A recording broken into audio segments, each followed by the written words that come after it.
He split the atom, and in doing so, split the world. J. Robert Oppenheimer was a genius, a patriot, a scientist, and a man haunted by what he helped create. This is not just a story about science.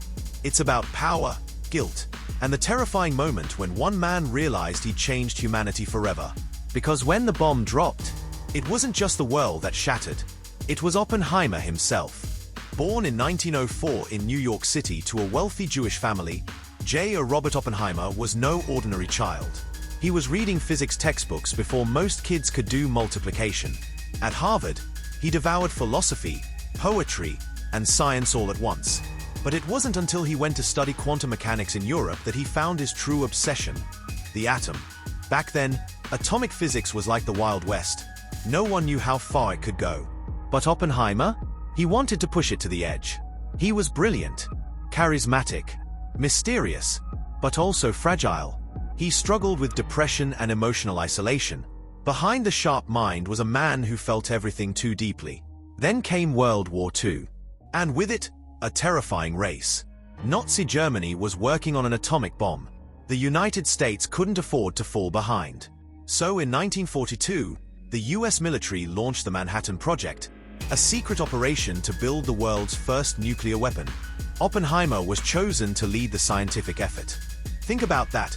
A soft-spoken, academic physicist suddenly in charge of the most dangerous project in human history.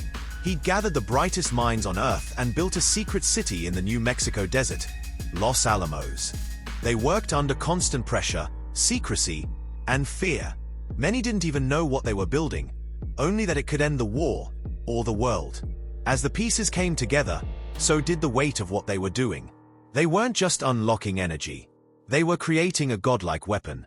On July 16, 1945, in the desert sands of New Mexico, the first atomic bomb was detonated.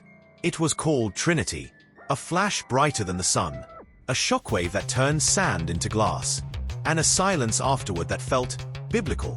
Oppenheimer watched it all, and in that moment, he didn't cheer. He quoted the Bhagavad Gita, "Now I am become death, the destroyer of worlds." He had built the bomb, and now, the world would never be the same. Just weeks later, 2 atomic bombs were dropped on Hiroshima and Nagasaki, killing over 200,000 people. The war ended. The Allies had won. But for Oppenheimer, the victory felt hollow. He visited President Truman and reportedly said, "Mr. President, I feel I have blood on my hands." Truman didn't like that. He later called Oppenheimer a crybaby. But Oppenheimer wasn't weak. He was waking up. He began speaking out against the use of nuclear weapons. He opposed the development of the even more powerful hydrogen bomb. And that's when everything turned.